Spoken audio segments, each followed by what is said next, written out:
Okay, ghost cheese bonbons. Right, so for this we're going to need preheated oven, 180 degrees fan assisted, 200 degrees non-fan, and in there we've got a baking tray ready for the bonbons to go on. 2 plates, 2 starters, and either a knife or scissors for cutting open a couple of vacuum pack piping bags we have in the bag. And then obviously, very important, a timer for putting the ghost cheese in and making sure they're cooked to perfection. Everything's ready for when they come out of the oven. Okay, so in the bag we have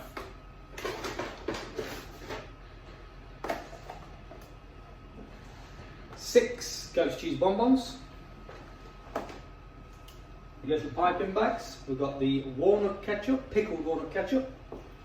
We have a red pepper coulis, and we have very intense port reduction. Not a lot of that, but you don't need much.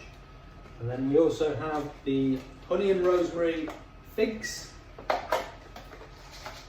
pumpkin seed and walnut crumb, and then we have a little pot of pea shoots just to finish the plate and garnish. Okay, so we've got a timer set for 10 minutes. We've got a preheated tray in the oven. Pop that out. The bonbons are already on greaseproof paper, so you can either lift them all as one or individually. Put them straight on the tray, separate them ever so slightly, and then pop them in the oven. Press go on your 10-minute timer. Right, let's get the plate looking pretty, ready for when they're ready. So, first things first, we're going to go with the port reduction. So what we're going to do is we're going to do 3 droplet lines on the right hand side of the plate, 3 on each, starting a little bit thicker and then running away. And then we're going to run the red pepper coulis across it for a contrasting colour and give it fantastic flavours as well. Real rich sweet port reduction, and then the vibrancy of the red pepper coulis, also the red pepper goat's cheese works fantastic. So we're going to snip the end off this. You can use scissors or a knife. Don't take too much off the end, you want to keep it nice and thin piping. Discard tip, you don't want them near your food. And then we're going to run those 3 lines on each plate.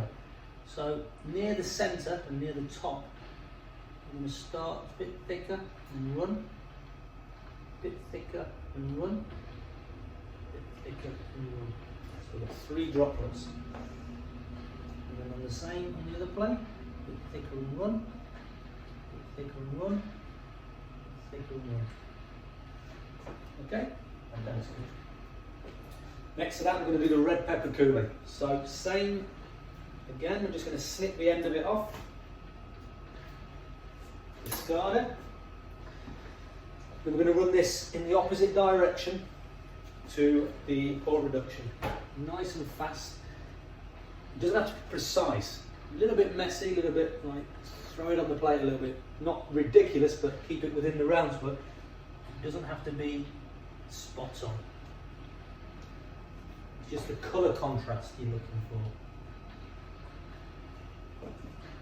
Okay.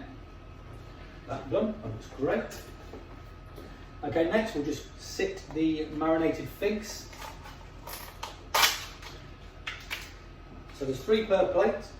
We're just going to sit them on each of the port reduction lines. 1, 2, and 3. So on the other plate, 1,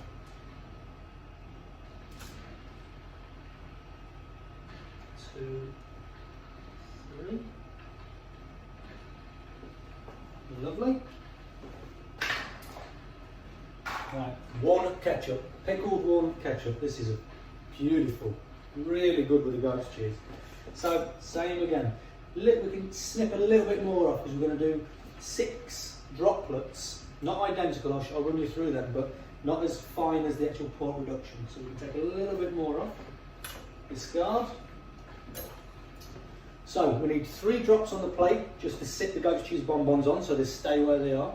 And then we're going to do 3 more, opposites almost, slightly higher and larger, just for the visual on the plate and for the right amount for the dish to work well. So The first three, we're going to do one basically top central, just for the bonbon to sit on. And then we're going to do one bottom central. And then we're going to do another one just on the left hand side of the plate. Evenly spaced, same again on the other plate. 1, 2, 3. And then basically opposites of those, we're going to do slightly bigger ones, and we're going to pipe it from the top down to the bottom. We're going to rotate it slightly and pull it up to create kind of a swirl effect as we go. So the one at the top, 1, 2, 3. Squeeze it down a little bit.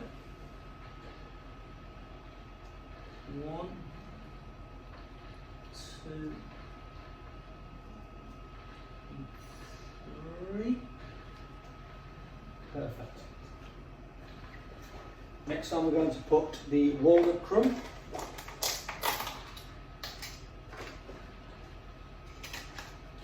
Shake it up a little bit. We're just going to sprinkle it on the left hand side of the plate, just amongst all the walnut ketchup.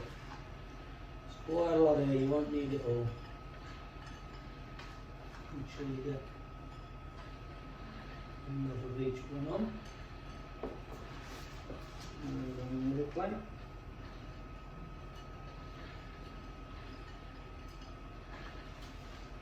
A little bit more. Perfect. Whatever's left, nice on salads. Just finish a salad with it. Anything you like, delicious, good texture. And then we've got the pea shoots. Again, we're just going to keep them on the left-hand side of the plate, just in between where we're going to place the bonbons and where the the ketchup has been piped.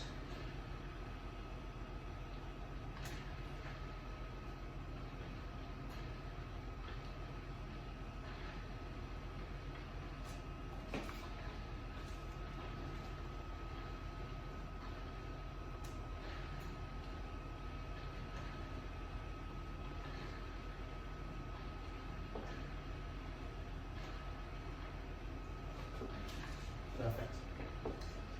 And those plates are absolutely spot on and ready for when the bonbons are ready and come out of the oven, straight on the plate, straight to the table, obviously after you've taken a picture of it.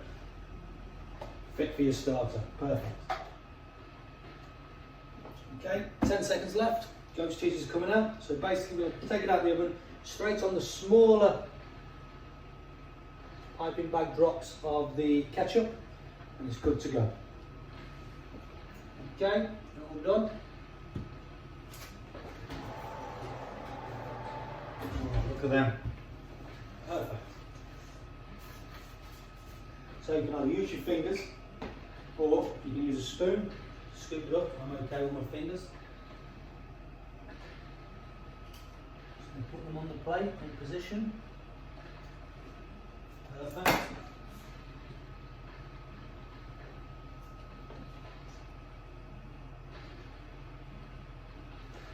And there we have 2 identical hot goat's cheese bonbon starters.